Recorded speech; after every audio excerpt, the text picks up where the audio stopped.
Hey there, CX Passport travelers. Welcome back to the second week of the First Class Lounge Holiday Special. I hope all of you are having a wonderful holiday season, and I hope you're starting to look ahead to a great 2026. I know I am. I see the guests that we have lined up, and I am extremely excited about it. Here as we wrap up the holiday season, I hope you enjoy these First Class Lounge specials from Doug of the US, Irina from Bulgaria, Michel from Netherlands, and Tori from the US. Happy holidays, y'all. Have a wonderful and happy new year. And I look forward to seeing all of you in 2026.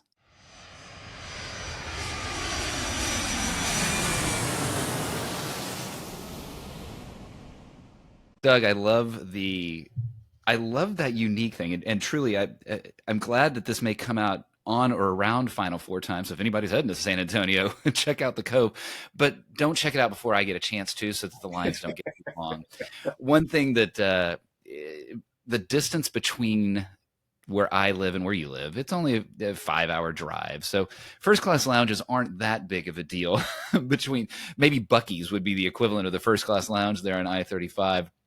I still want to invite you to stop down here in the first class lounge of CX Passport. We'll move quickly here and have a little bit of fun. What is a dream travel location from your past? This past June, I actually was a keynote speaker at an event in Helsinki, and I saw that I could take an overnight ferry to Stockholm. Just did it on the spur of a moment, and wound up in Stockholm. Coolest city I've been in quite a while. Actually, my first stop was at the ABBA Museum. Yes, it's a guilty pleasure. So I stopped and had a drink at the ABBA Museum. And then there's a whole museum district right there, and it's called the Djurgården district. And I wound up then at the Viking Museum. And in the Viking Museum, they had a mead tasting room. So I had to go and taste some meads, and then wound up sitting, having drinks with some locals, and just a really cool time. I was in Stockholm for like 12 hours maybe, but just had a phenomenal time. Oh, I love it. I love those stories. And yes, I'm an ABBA lover. My dad played those cassettes in the cars. Doug, what's a dream travel location you've not been to yet? So my dream travel that I've not been to yet, ironically, as a German American who is a huge Bayern Munich fan, and has traced our family lineage back to the 1500s in Bavaria, I have yet to visit Bavaria. So my dream would be to one day tour Bavaria and then wind up the trip with watching a home game at Allianz Arena and see Bayern Munich just trounce. That's awesome. Dortmund. So you already have the specific match in mind that you want to see. Every year you're looking at the schedule and, okay, I'm going then. That's awesome. I love that. Doug, you've mentioned some of the delights of travel, and we've talked about food, certainly. What is a favorite thing of yours to eat? I also have a Midwest background. While I was born and raised in Philly, I spent a good part of my youth in Illinois. Okay. And so Chicago style pizza is just phenomenal. Just give me a deep dish pizza. There's one that I used to order at Giordano's in the Chicago Loop, and it was shrimp and garlic. Oh my God, wonderful. Not the typical go-to, but here's another tip, folks. You're in Chicago, get the shrimp and garlic deep dish. Okay, yep. I like that. Doug, the other direction. What's something growing up you were forced to eat, but you hated as a kid? This is going to sound awful, but my mom was a terrible cook. Oh. So pretty much anything my mom made was not the best. I always loved when my dad cooked, and I think she did it on purpose. And the one in particular that stands out in my mind was she used to make Swiss steak, and it got leathery. Yeah. Not for you. Well, it is funny how those memories flash back, and I think I could even see it in your face that you're just feeling it at that point. So I will let you leave the first class lounge here. But first, what is one thing in your travel kit, not including your phone, not including your passport, that you will not leave home without? I actually have different bags pre-packed that depend on where I'm going. I have, my wife is like, you're like a luggage hoarder. In each one, I've got specific things, but probably the one thing I would say that I won't live without is each of them also has a tracker in it. So Yes. so if somebody steals that piece of luggage, I can track down who it was who lifted my bags.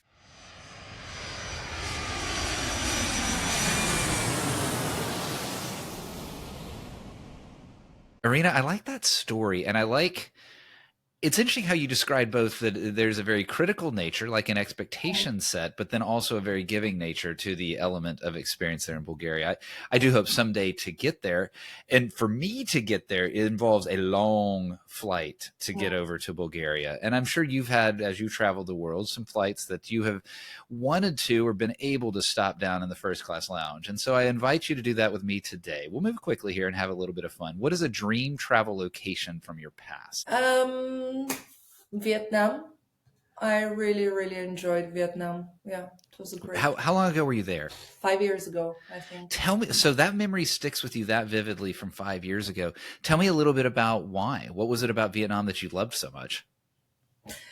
I think it's just the culture, the way that people are. It was something completely unexpected for me. I went there for my mom's 60th birthday, and people were so helpful. And talking about customer experience is just no matter what your request is, people are just polite and welcoming. I was only there for a couple days. I'd like to, and it was on a business trip. I'd like to go back. What you're describing, though, I remember feeling similarly, and that kind of warmth and just the vibrancy of the culture for sure. What is a dream travel location you've not been to yet? New Zealand. Ah, yeah. I want to go there. A dream. I haven't been there either. And you want to talk about a long flight for both you and for me, right? It's basically a long flight for anybody except for New Zealanders and Australians, probably. What is a favorite thing of yours to eat?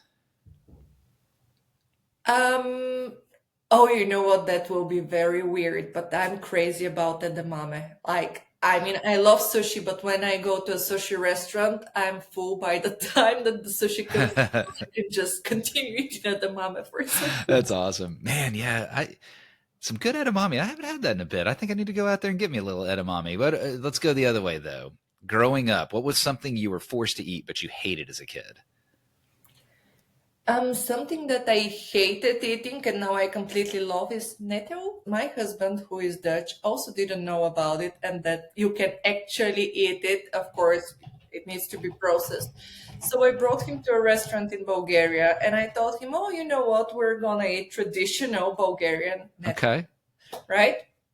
He was like, oh, you know, but I don't know, isn't it dangerous? Because if you fall into them, you're getting the rashes and it burns and it hurts. So I said, Yeah. don't worry, it's gonna come here. The only thing that you need to do is swallow it very quickly, otherwise your tongue is gonna start swelling. You're gonna start burning. This sounds like a great food. You should have seen his face. He was like, I don't want it anymore. No, it's perfectly safe. It's great. You need to boil it and process it, but it's fine. It's great. Well, I can see why that was one you weren't a big fan of as a kid. I'm here 51 years old, and I'm not sure I'm going to be a fan of it. But I'm going to Bulgaria tonight, and we're fixing that mistake. Okay. Well, one of these days, I'm going to have some nettles for sure. Well, sadly, Irina, it is time for us to exit the lounge. What is one travel item, not including your phone, not including your passport, that you will not leave home without? My ID. I'm never leaving my home without my ID.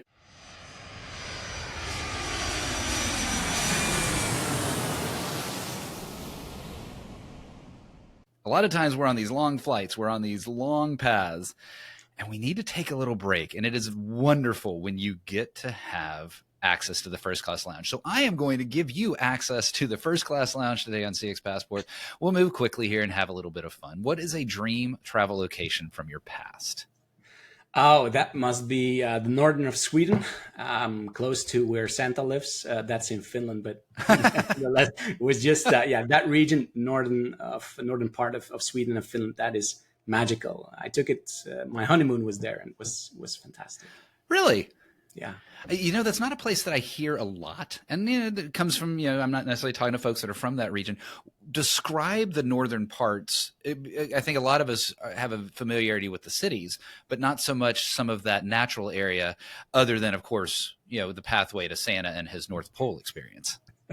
Well, it's vast. In winter, it's very cold, but that's great for a honeymoon, right? Because then you have to cuddle up and have fun. I like the romance there. It's all right. Well, I saw the romance in that. That's for sure. No, but it's actually a magical place, and if you're lucky and you see the Northern Lights every single night that you're there, I mean that is beyond anything you can ever describe. You have to see it to believe it.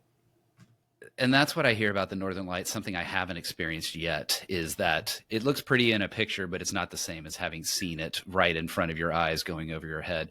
And that makes me curious for you. What is a dream travel location you've not been to yet? Oh, that's a really tough one, because there are so many places that I would love to go. I think that I would really love to go to South America. Thinking of Brazil, for instance, that would be a very nice place, or even Paraguay or Uruguay, something like that. Something that is a little bit off the beaten path as well. Yeah, that would be nice. Yeah, that would be. I've done Brazil. I haven't done Paraguay and Uruguay yet. I've heard wonderful things. So yes, get over there, across the pond, way across the pond, and get down there. Yeah, definitely. One of the things that I remembered about Brazil was the food. And it makes me think, what is a favorite thing of yours to eat? I'm a very simple guy. I love pasta carbonara is my absolute favorite, made in the very traditional Italian way. So that is, you have the straight road to my heart with that dish, for sure. Well, buddy, you just got the secret of how to connect with Michel. It is on pasta carbonara. What about the other way? What is something you were forced to eat growing up that you hated as a kid? Pineapples. I hate it. Really? Yeah. I know I am a unique thing like that, but I just can't eat pineapples. It is just not for me. Wow. Yeah.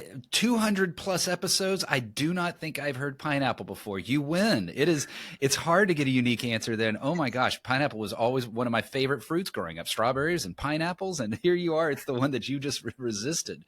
I love the variety that people provide in that answer. I promise I'll get you pasta carbonara and I won't give you pineapple next time. Great. I was force fed some pineapple when I was a child and still have traumas of that. And it's also probably the reason why I'm in this eternal fight with Pizza Hawaii, probably that, if you eat that, then no, we're done talking. Now, you and I are aligned there. Give me pineapple, but don't put it on my pizza. I am fine with that. You and I are in the same space. Sadly, we're going to have to leave the first class lounge. What is one travel item, not including your phone and not including your passport, that you will not leave home without? My little notebook. I always have a little notebook that I have with me, with a black pen, by the way. I only write in black pen. It's, and especially on those long flights, right? I try to limit screen time as much as I can, because that is really a moment where you can really disconnect. And, my little notebook and my pen, that works like a charm. I can do whatever I can do. I can write, draw diagrams, or just write whatever I'm thinking. And never leave home without it.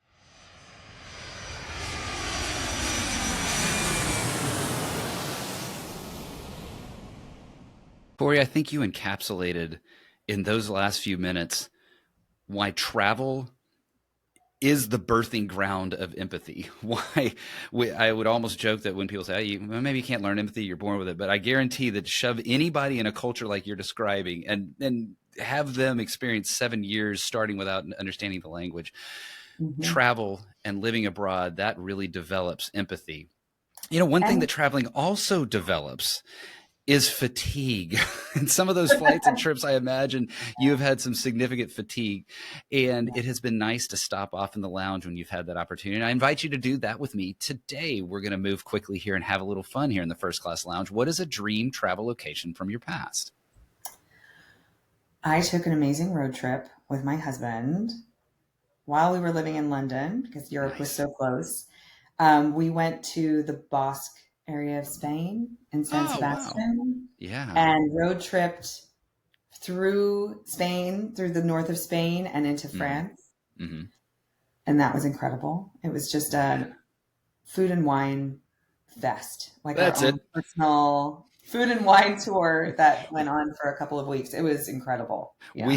We're done here. Episode over. Everybody get in your car and head out to Basque for food. I highly recommend it. Yes. Well, I haven't been to that region yet. So what is a dream travel location you've not been to yet? Japan. It is the top of my list. Mm-hmm. It is a culture that I have been fascinated and interested in from a service point of view for a very long time. I am really fascinated by their service culture, their design ethos, and their food. Coming back to the food, so much about travel for me is about the food, and they really have an incredible cuisine. So it is. Again, longtime listeners, you saw me. Even if you're listening and you're not watching, you saw me smile because Japan continues to come up, and there's a reason why Japan continues to come up because it is such an amazing place to go. And you're right about the food. Well, Tori, since you brought it up, what is a favorite thing of yours to eat? Always hard for me to pick one thing, but of course, oysters are my favorite food. I've been saying for a long time. Wow. And now that I live in the Pacific Northwest, I am in like oyster heaven here. So yeah, I love oysters. I love them cooked any possible way. I love them raw, cooked, everything, baked, fried. Yeah. You chose a food that I think would be the answer to this question for many people, and that is, what is something growing up you were forced to eat but you hated as a kid? So I don't remember being forced to eat anything, and I don't remember really not liking very many things. But I do remember eating a lot of broccoli, and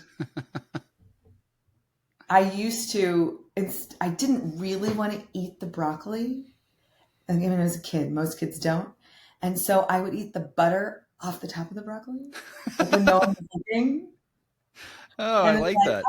I don't have any butter on my broccoli. And then I would avoid the broccoli as much as possible. Oh, that's spectacular. Butter is broccoli as a butter delivery system. That's the way to handle it as a kid. I love it. Well, Tori, it's time for us to leave the First Class Lounge. What is one travel item, not including your phone, not including your passport, that you will not leave home without?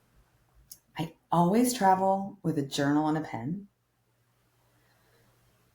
Because I find, one, I like to journal no matter where I am. Mm-hmm. It's like for my mental health, it's a creative outlet. It's very important. But when I travel, I get really inspired and I want to remember those stories. And I find, there's more space. There's headspace when you're in a new place and time on the plane. And that's when I get most of my inspiration. So I always have a journal.